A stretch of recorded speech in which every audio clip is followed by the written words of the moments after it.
கன்னியாகுமரி மாவட்டத்திலிருந்து ஆழ்கடல் மீன்பிடிக்கும் செல்லும் விசைப்படகு மீனவர்களுக்கு ஆபத்து காலங்களில் தகவல்களை பரிமாறிக்கொள்ள மானிய விலையில் வழங்கப்பட்ட சேட்டிலைட் போன்கள் 100க்கும் மேற்பட்டவை பழுதாகியுள்ளது. உயிரையும் உடலையும் காப்பாற்றும் சேட்டிலைட் போன்களை உடனடியாக சரிபார்த்து தர மீனவர்கள் பலமுறை கோரிக்கை வைத்தும் பயனில்லை.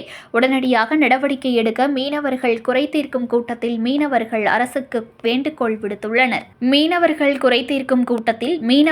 அரசுக்கு வேண்டுகோள் விடுத்துள்ளனர். கன்னியாகுமரி மாவட்டத்தில் ஆரோக்கியபுரம் முதல் நீரோடி வரையிலான மீனவ கிராமங்களில் சுமார் 5000த்திற்கும் மேற்பட்ட விசைப்படகுகள் உள்ளன. இதில் தூத்தூர் மண்டலம், வல்லவிலை, தேங்காய்பட்டினம், குளச்சல் உள்ளிட்ட பகுதிகளைச் சார்ந்த மீனவர்கள் சுமார் 1 மாத காலம் வரை ஆழ்கடலில் தங்கி மீன்பிடித்து வருவது வழக்கம். கடந்த ஒக்கி புயலின் போது ஏராளமான விசைப்படகுகள் கடலில் மூழ்கின. உயிர் பலியும் ஏற்பட்டது. இதனை கவனத்தில் கொண்டு முந்தைய அதிமுக அரசு அப்பகுதியில் உள்ள விசைப்படகு மீனவர்களுக்கு மானிய விலையில் சேட்டிலைட் போன்கள் வழங்கின. இதன் மூலம் காற்று, மழை, புயல் போன்றவற்றிலிருந்து தங்களை பாதுகாத்துக் கொண்டிருந்தோம். ஆனால் வழங்கப்பட்ட 100க்கும் மேற்பட்ட போன்கள் கடந்த 2 ஆண்டுகளாக பழுதாகி பயன்படாத வகையில் உள்ளது. இந்த பேரிடர் காலங்களில் சேட்டிலைட் தொலைத்தொடர்பு சாதனத்தின் மூலம் வரும் தகவல்களை அறிந்து அதன்படி கரைக்கு வருவது மீனவர்கள் வாடிக்கை.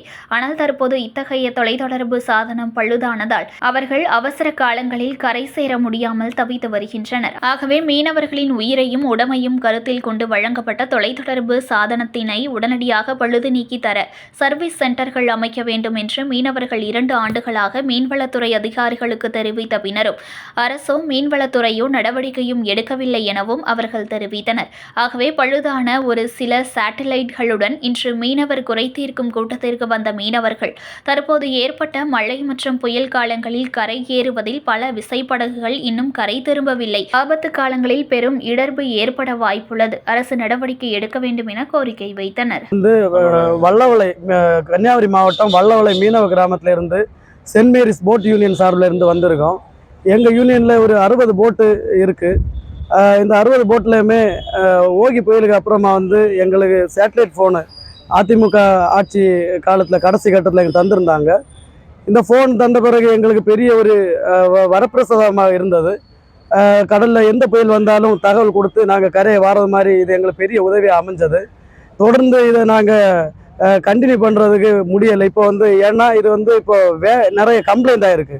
ஃபோன் கம்ப்ளைண்ட் ஆகும்போது இது நாங்கள் ஏடிடிடி அவங்கள்ட்ட கம்ப்ளைண்ட் மனு எழுதி கொடுத்துருக்கோம். எங்கள் ஃபோனு ஒர்க் ஆகலை, வேலை செய்யலை. அப்போ அவங்க பார்க்குறோம்னு சொல்லிட்டு 2 வருஷமாக இருக்க பின்னால் நாங்கள் மனு எழுதி கொடுத்துட்ருக்கோம். இப்போவும் நாங்கள் மாவட்ட ஆட்சித்தலைவர்கிட்ட நாங்கள் இந்த ஃபோனை காமிச்சு ஒரு மனு கொடுத்துருக்கோம். தமிழக அரசு எங்களுக்கு தயவு கூர்ந்து இந்த இந்த ஃபோனை சர்வீஸ் சென்டர் ஒன்று எங்களுக்கு எங்கள் மாவட்டத்தில் அமைச்சு தருமாறு கேட்டுக்கொள்கிறோம். இது இந்த ஃபோன் இருந்தால் தான் எங்களுக்கு புயலில் இருந்து மாட்டாமல் எங்கள் உயிருக்கும் உடமைக்கும் பாதுகாப்பாகவும் எங்கள் தொழில் மேம்பாட்டுக்காகவும் இந்த ஃபோன் பெரிய உதவியாக இருக்குது. அதை தமிழக மாண்புமிகு முதலமைச்சர் தமிழக முதலமைச்சர் அவர்கிட்ட தாழ்மையுடன் கேட்டுக்கொள்கிறோம். இப்போ இந்த சமீபமாக ஒரு 10 நாளாக அரபிக்கடலில் ஒரு புயல் உருவாகி பயங்கர காற்று மழையுமாக இருக்குது. இதில் 2 போட்டு இன்னும் எங்கள் ஊரில் கரையை திரும்பலை. நாங்கள் ஊரே ரொம்ப சோகமாக இருக்குது. இந்த நேரத்தில் இந்த சேட்டலைட் ஃபோனோட அருமை இப்போ உங்களுக்கு தெரியப்படுத்தணும். இந்த எல்லாருக்கும் எங்களுக்கு இந்த சேட்டலைட் ஃபோன் இருந்தால் தான் இந்த புயல் காற்று வருக முன்னாலே நாங்கள் சேஃபாக வீடு திரும்ப முடியும். அதுக்காக தான் இந்த ஃபோன் எங்களுக்கு சர்வீஸ் பண்ணி தரணும்னு சொல்லி நாங்கள் கேட்டுக்கொள்கிறோம். இந்த ஃபோன் இப்போ 2 மாதம் தடைக்காலம் இருக்குது மேற்கு கடற்கரை சைடில். அப்போ இந்த 2 மாதத்தில் நாங்கள் கரை இருக்கிற டைமில் இந்த ஃபோன் எல்லாம் எங்களுக்கு சர்வீஸ் பண்ணி தந்தால் வரக்கூடிய காலகட்டங்களில் நாங்கள் ஒரு உயிர் பயம் இல்லாமல் தொடர்ந்து நாங்கள் எங்கள் வாழ்வாதாரத்தை நாங்கள் பார்த்துக்கொள்வோம். அதான் எங்கள் கோரிக்கையாக இருக்குது. செய்திகளை உடனுக்குடன் தெரிந்து கொள்ள லைக் பண்ணுங்க, ஷேர் பண்ணுங்க, சப்ஸ்கிரைப் பண்ணுங்க, மறக்காம கமெண்ட் பண்ணுங்க.